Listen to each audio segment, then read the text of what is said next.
Merong kababalaghang nangyari kanina. Nagpapahinga ako dyan sa may bandang taas.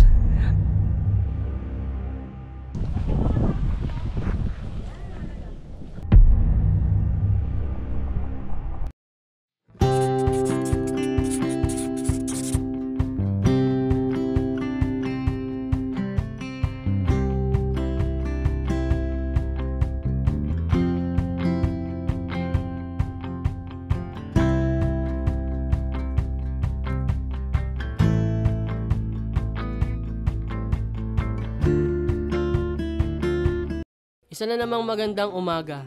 Ngayon, samahan niyo akong tuklasin ang isa sa pinakatanyag na bundok sa Pampanga, ang Mount Arayat.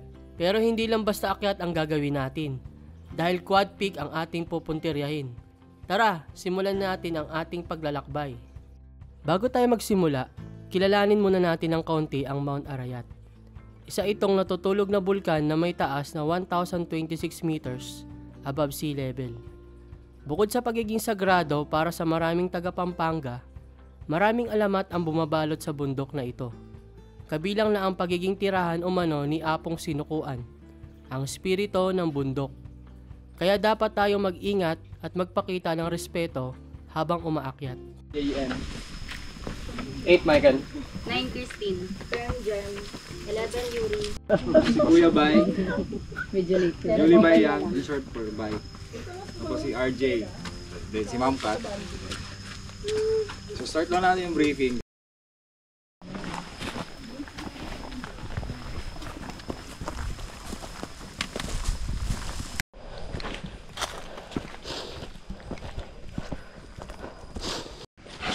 Wow.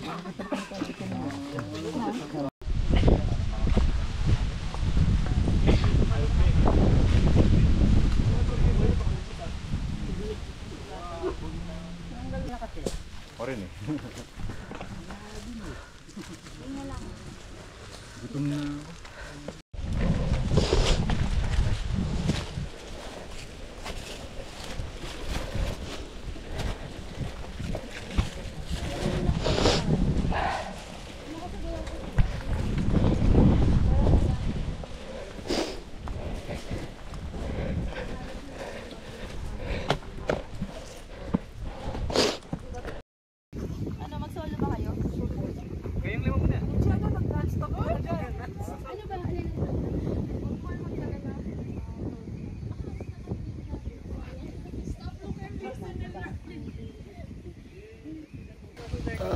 First summit. So guys, tapos ko lang sa may first summit. So tapos na magpa-picture. Then babalik na ako sa junction para sa next peak. Let's go.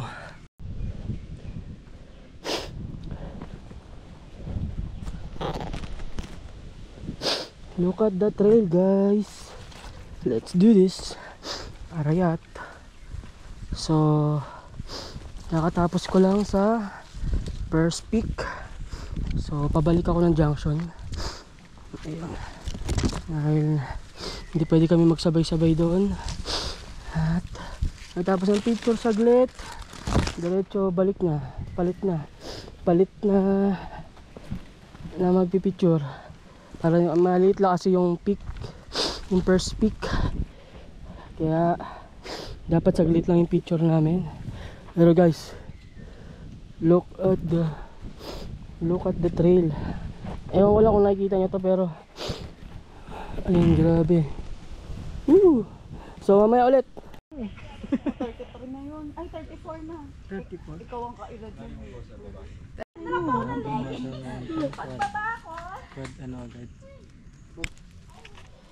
Rappelling.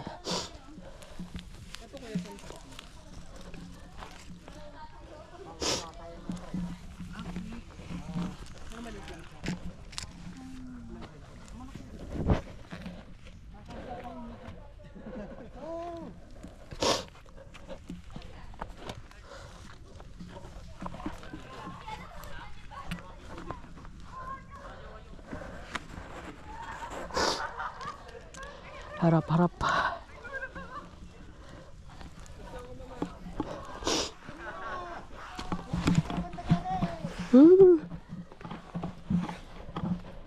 Hop. Corner. Hop. Kabila, lipat sa kabila. Yeah. Yup. Up. Grabe oh. Laking essential talaga ng gloves dito. Rappelling.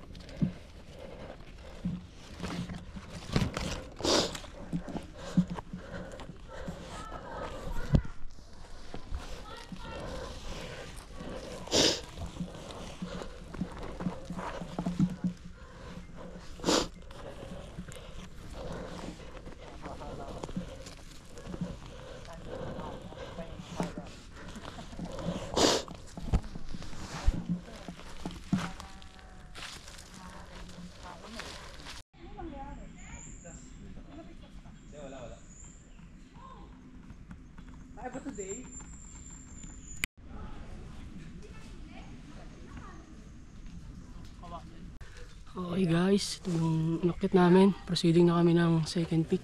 Hello. Ewan ko kung malayo pa yan. Kasama ko. Anong pangalan mo, sir? Sir, I'm Sir Ray. Ray, okay. Tapos may kakaibang puno ditong malaki. Ewan ko kasi ito na sinasabi nilang balete.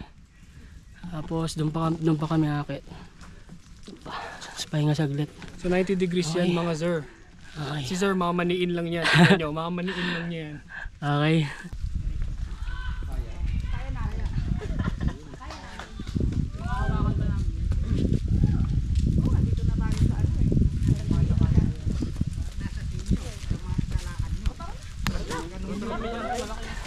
Nice one man. Wait. Kalahati na kami guys.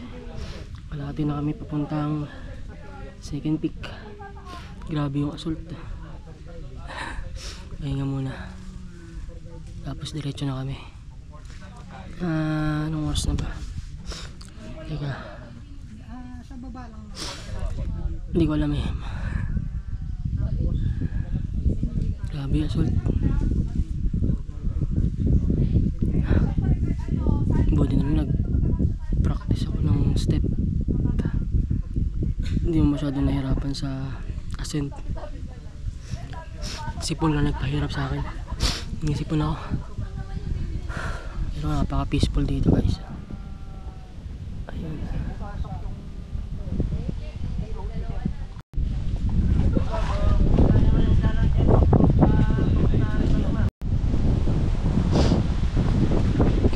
See this. Yeah. Yeah. Oh, gotta see this. Oh my god. Yup. Up. Yup. Oh my god. Back on the trail. Gapang, gapang. Panggapang.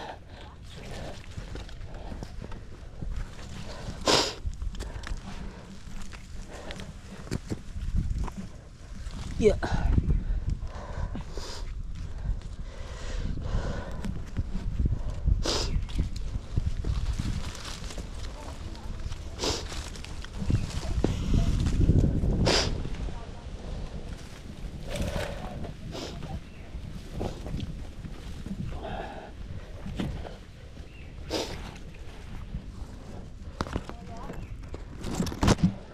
Nagpapahinga rin sa taas. Video.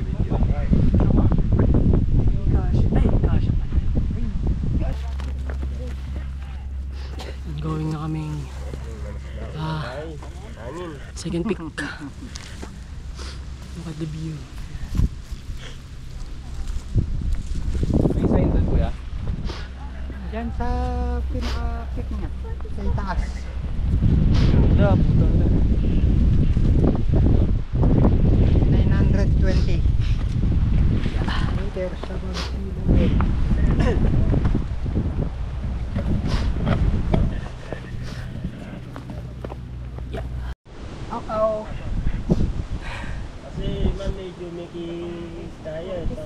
what, man? Second pick. Sa akin ba? O sa kanya lang? Tatlong butas yan. Yun, dali yun.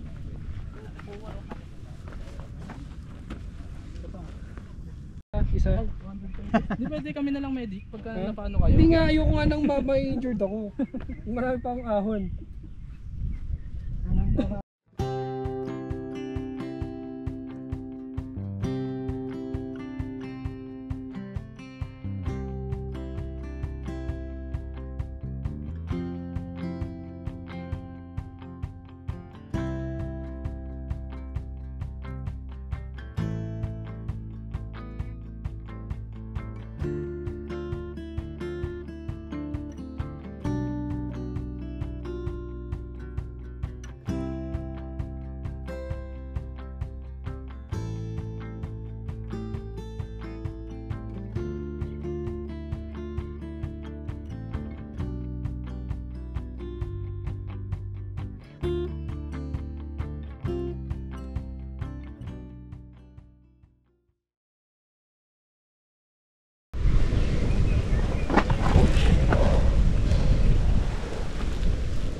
Trail guys.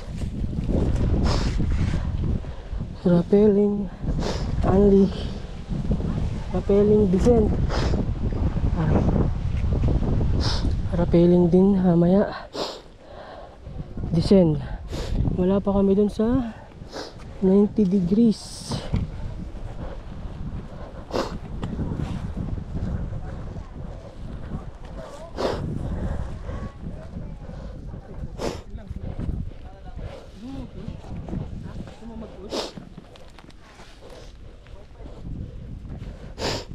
Yeah.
Okay na sir, bibidyo ka ba? Hindi ako bibidyo.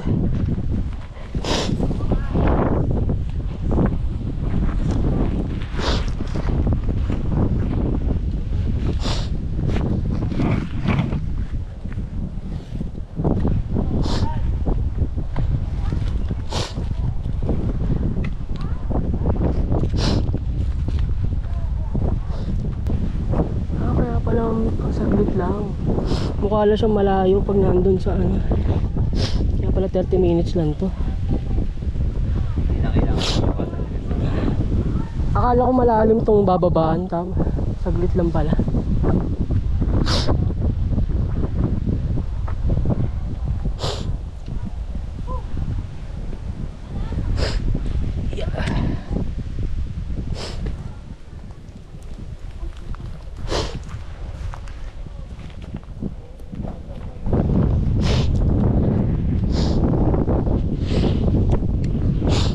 Huling pa. Malinag.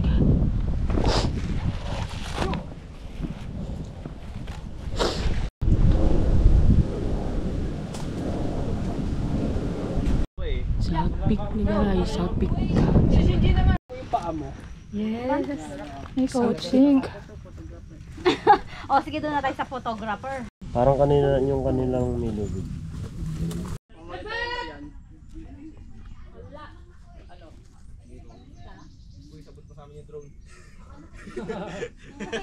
Dalawang lubid.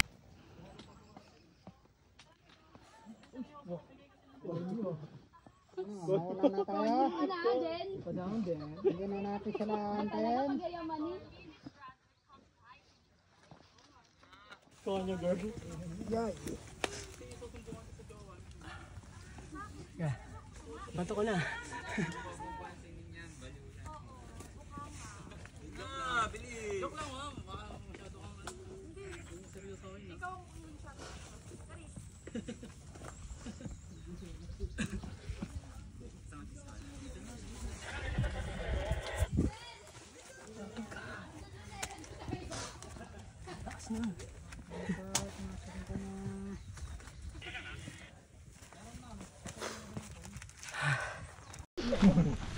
So guys, nandito na kami sa Port Peak. Sa may North Peak Plus. So, proceed na kami sa may signage. Nakapag video dahil ako ay lupay-pay na. Ito yung view guys sa labas. Sa ibabaw. No? North Peak. Ayan.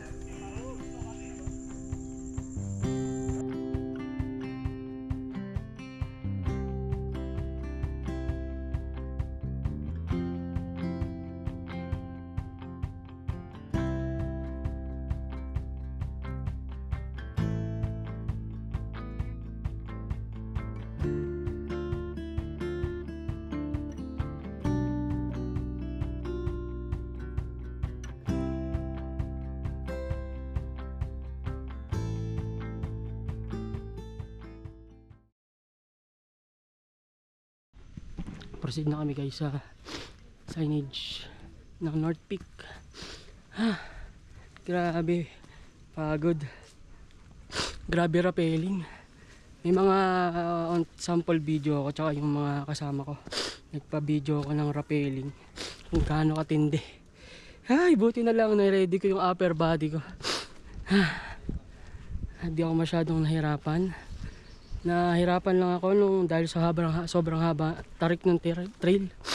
So ayun, bali after nito mag group picture kami sa may signage. Gano'n na kami, proceed na kami ng descent papunta ng jump up. Kita ko tayo mamaya. So resting station ako, ongoing kami papuntang jump up. So puro descent, so chill lang tayo ba sumakit ang tuhod natin sa pagbaba. Dito tayo ngayon sa may resting station 5. May marking papunta na North Peak. Ayun. Okay, mamaya ulit. So ayun, nasa resting station number 3 ako. 590 meters above sea level. So papahinga muna ako. Nauna na yung mga kasama ko kasi ayoko naman magmadali, baka ma-injury na naman ako. So chill lang yung ano ko, yung pacing ko. Ano lang, chill lang. Ayoko kasi magmadali tapos ma-injury ako. Total malapit na naman, wala naman yan. Sabi ni Kuya, merong isa pang ligaw na na trail. So maglalagay na lang daw siya ng tanda para hindi ako maligaw.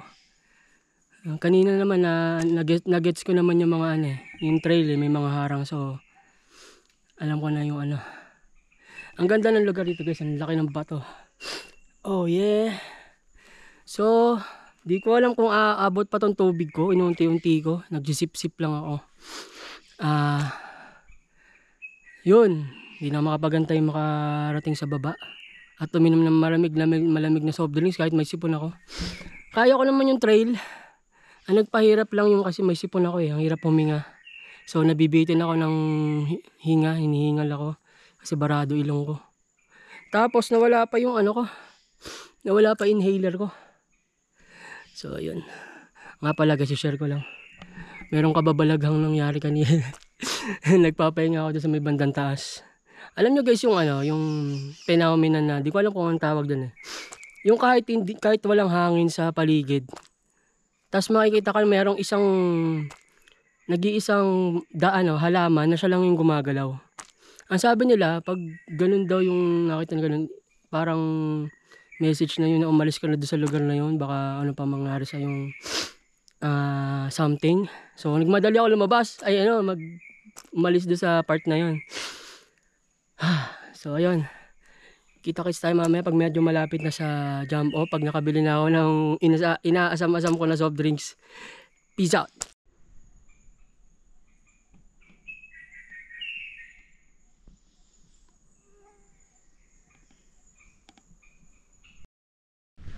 Guys, malapit na ako sa jump off. So meron dito ang Station of the Cross. So magpipray muna tayo kay Jesus dahil binigyan niya tayo ng lakas para matapos tong trek na to. Mamaya na ulit.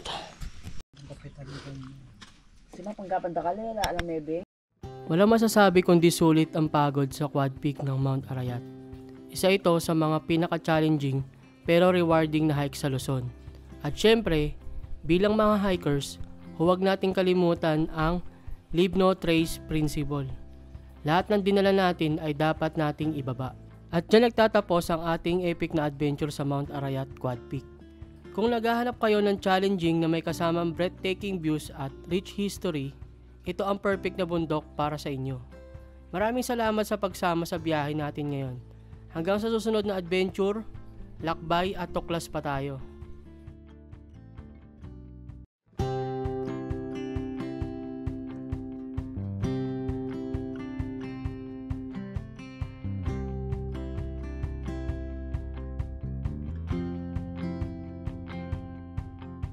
I spent so long just wondering.